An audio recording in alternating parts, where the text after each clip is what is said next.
দ্বীপৰ বিল এৰি গ'ল 153 বিধ পক্ষীয়ে। জৰীপত উন্মোচিত হৈছে উদ্বেগজনক তথ্য।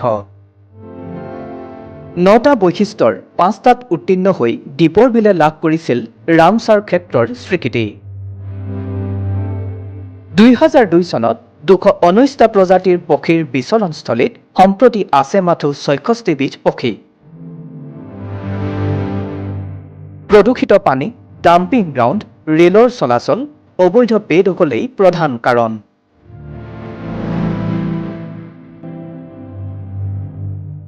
অসমৰ পৰ্যটন উদ্যোগটোৰ পৰা চৰকাৰে বছৰি ওজন পৰিমাণৰ ৰাজহ সংগ্ৰহ কৰে। কিন্তু বৰ্তমান চৰকাৰৰ অৱহেলা আৰু গুৰুত্বহীনতাৰ ফলত ৰাজ্যৰ বহু স্থান ধ্বংসৰ দিশে গতি কৰাৰ বহু উদাহৰণ আৰু অভিযোগ আছে। তাৰ মাজতে শেহতীয়া এক জৰীপে উদ্যোগটোলৈ কঢ়িয়াই আনিছে দুঃসংবাদ। ৰাজধানী মহানগৰীৰ গাতে লাগি থকা তথা অস্তিত্বৰ সৈতে যুঁজি থকা ৰাজ্যৰ একমাত্ৰ আন্তঃৰাষ্ট্ৰীয় খ্যাতিসম্পন্ন ৰামছাৰ ক্ষেত্ৰৰূপে স্বীকৃতিপ্ৰাপ্ত দ্বীপৰ বিললৈ আহিছে এক মহাসংকট। পক্ষী সংৰক্ষিত অঞ্চলৰূপে খ্যাতি লাভ কৰা বিলখনত উপলব্ধ হোৱা 219 বিধ প্ৰজাতিৰ দেশী বিদেশী পক্ষীৰ ভিতৰত সম্প্ৰতি মাত্ৰ 66 বিধ পক্ষী প্ৰজাতিৰ উপস্থিতিহে বন বিভাগৰ জৰীপত পোহৰলৈ আহিছে। যি তথ্যই সম্প্ৰতি ৰাজ্যৰ একমাত্ৰ ৰামছাৰ ক্ষেত্ৰখন সমন্বয়ৰ গতিত বিলীন হৈ যাব নেকি বুলিও সংশ্লিষ্ট বিভাগৰ লগতে প্ৰকৃতিপ্ৰেমীকো চিন্তিত কৰি তুলিছে। দেশী বিদেশী পক্ষীৰ বিচৰণভূমি তথা প্ৰকৃতিৰ শোভাৰে পৰিবেষ্টিত গুৱাহাটী মহানগৰৰ গাতে লাগি থকা দ্বীপৰ বিলে প্ৰয়োজনীয় 9টা বৈশিষ্ট্যৰ ভিতৰত 5টাতেই উত্তীৰ্ণ হৈ 2002 চনত ৰামছাৰ ক্ষেত্ৰৰূপে স্বীকৃতি লাভ কৰিছিল।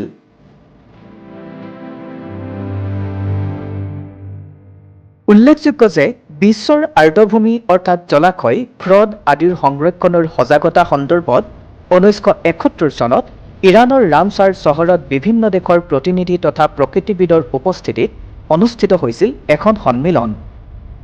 ৰামছাৰ সন্মিলনৰূপে খ্যাত এই সন্মিলনতে বিশ্বজুৰি আৰ্দ্ৰভূমিৰ সংৰক্ষণৰ আইন প্ৰণয়ন কৰি স্থানসমূহ পৰ্যায়ক্ৰমে ৰামছাৰ ক্ষেত্ৰৰূপে চিহ্নিত কৰিছিল।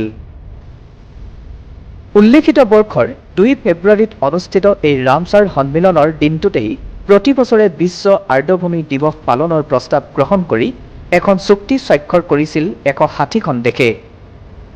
উল্লেখ্য যে 2021 চনৰ জুলাইলৈকে বিশ্বৰ 2424টা জলাশয়ক ৰামছাৰ ক্ষেত্ৰৰূপে চিহ্নিত কৰা হৈছে।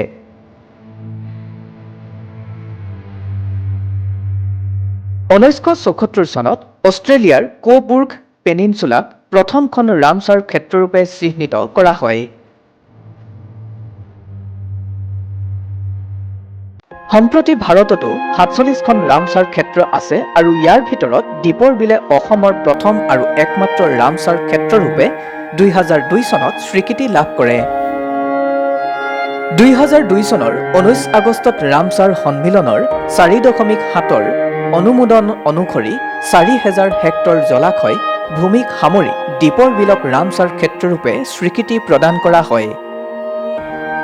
উল্লেখযোগ্য যে ৰামছাৰ ক্ষেত্ৰৰূপে স্বীকৃতি লাভ কৰিবলৈ এটা জলাশয় বা হ্ৰদে 9টাকৈ বৈশিষ্ট্য সম্পূৰ্ণ কৰিব লাগে। ইয়াৰে প্ৰথম বৈশিষ্ট্য সাপেক্ষে দ্বীপৰ বিল প্ৰাকৃতিকভাৱে চহকী। দ্বিতীয় বৈশিষ্ট্য হৈছে দ্বীপৰ বিলত বিশ্বৰ বিলুপ্তপ্ৰায় প্ৰজাতিৰ বিভিন্ন ধৰণৰ চৰাই পোৱা যায়। এই বিলুপ্তপ্ৰায় চৰাইৰ ভিতৰত পেলিকান প্ৰজাতিৰ ঢেঁৰা, বৰটোকোলা, কুৰুৱা অৰ্থাৎ ডাঙৰ হেন, হাড়গিলা আদি দ্বীপৰ বিলত পোৱা গৈছিল। চতুৰ্থ বৈশিষ্ট্য অনুসৰি দ্বীপৰ বিলত এদিনতে 19,000 চৰাই গণনা কৰা হৈছিল। 7 আৰু 8 নম্বৰ বৈশিষ্ট্যৰূপে দ্বীপৰ বিলত 19 বিধ প্ৰজাতিৰ 50 বিধ মাছ পোৱা গৈছিল, যিবিলাকৰ গৰিষ্ঠ সংখ্যকেই দ্বীপৰ বিলত প্ৰাকৃতিকভাৱে প্ৰজনন হৈ লালিত পালিত হৈছিল।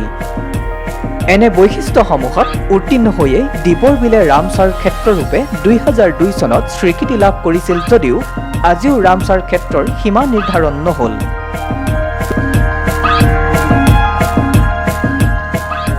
উল্লেখযোগ্য যে এদিনতে 19,000 চৰাই গণনা হোৱা দ্বীপৰ বিলত সম্প্ৰতি সৰ্বমুঠ 10,289টা পক্ষীৰ উপস্থিতিহে পোৱা গৈছে বুলি বন বিভাগৰ শেহতীয়া জৰীপত এই কথা প্ৰকাশ পাইছে।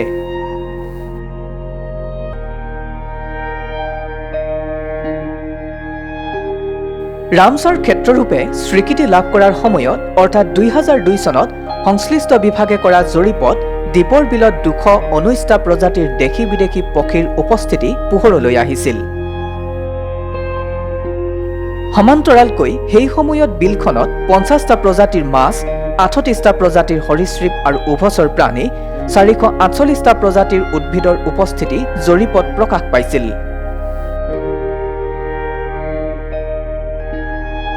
অৱশ্যে ইয়াৰ অধিকাংশৰে নতুনকৈ জৰীপ হোৱা নাই যদিও গুৱাহাটী বন্যপ্ৰাণী সংমণ্ডলৰ উদ্যোগত অসম ৰাজ্যিক জৈৱ বৈচিত্ৰ্য পৰিষদ আৰু কেইটামান স্বেচ্ছাসেৱী সংগঠনে চলিত বৰ্ষত চলোৱা চৰাইৰ জৰীপত দ্বীপৰ বিলৰ পৰা দেশী বিদেশী পৰিভ্ৰমী চৰাইৰ অস্বাভাৱিকভাৱে হ্ৰাস পোৱাৰ তথ্য পোহৰলৈ আহে।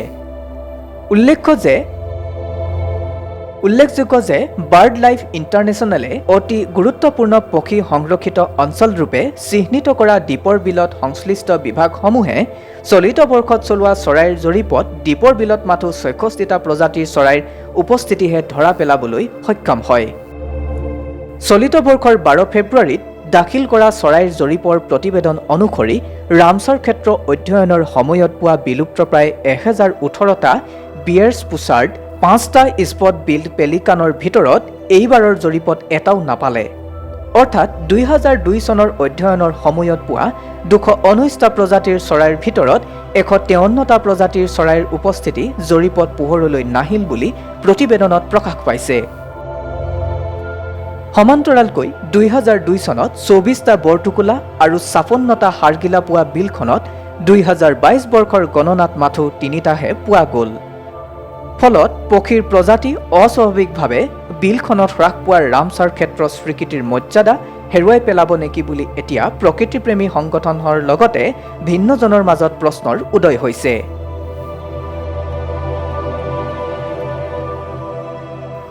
উল্লেখ্য যে চলিত বৰ্ষৰ চৰাইৰ জৰীপত দ্বীপৰ বিলত সৰ্বাধিক 4,712টা তেলটুপি, 1,343টা সৰু শৰালী হাঁহ আৰু 1,159টা দীঘলনেজীয়া হাঁহৰ উপস্থিতি ধৰা পৰিছে।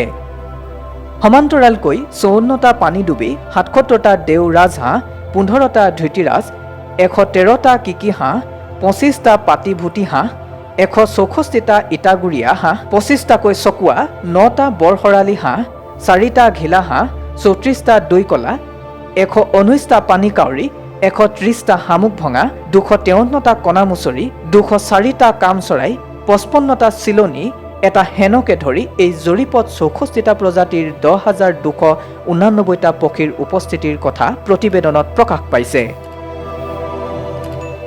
বিভিন্ন কাৰণত অস্তিত্বৰ সংকটত ভোগা দ্বীপৰ বিলৰ পৰা পৰিভ্ৰমী পক্ষীৰ সংখ্যা অস্বাভাৱিকভাৱে হ্ৰাস পোৱা বিষয়টো সহজভাৱে ল'ব পৰা নাই প্ৰকৃতিপ্ৰেমীসকলে। কেইবাখনো নদীৰ প্ৰদূষিত পানী বিলখনলৈ বৈ অহাৰ লগতে গাতে লাগি থকা ডাম্পিং গ্ৰাউণ্ডে পক্ষীকুলৰ বাবে প্ৰয়োজনীয় বাতাবৰণ প্ৰদূষিত কৰাৰ কাৰণেই ক্ৰমান্বয়ে দ্বীপৰ বিললৈ দেশী বিদেশী চৰাই অহাটো হ্ৰাস পাইছে বুলি মন্তব্য কৰিছে দ্বীপৰ বিল সংৰক্ষণৰ সৈতে জড়িত স্থানীয় যুৱক প্ৰমোদ কলিতাই। সমান্তৰালকৈ বিলখনৰ মাজেৰে ৰেল চলাচল কৰাৰ ফলত সৃষ্টি হোৱা শব্দ প্ৰদূষণে পক্ষীকুললৈ নিতৌ সমস্যাত পেলাই অহাৰ ফলত দ্বীপৰ বিলত পক্ষীৰ সংখ্যা ক্ৰমান্বয়ে হ্ৰাস পাইছে বুলি তেওঁ মন্তব্য কৰে। ৰন্তু নেওগৰ বিশেষ প্ৰতিবেদন, নতুন সময়।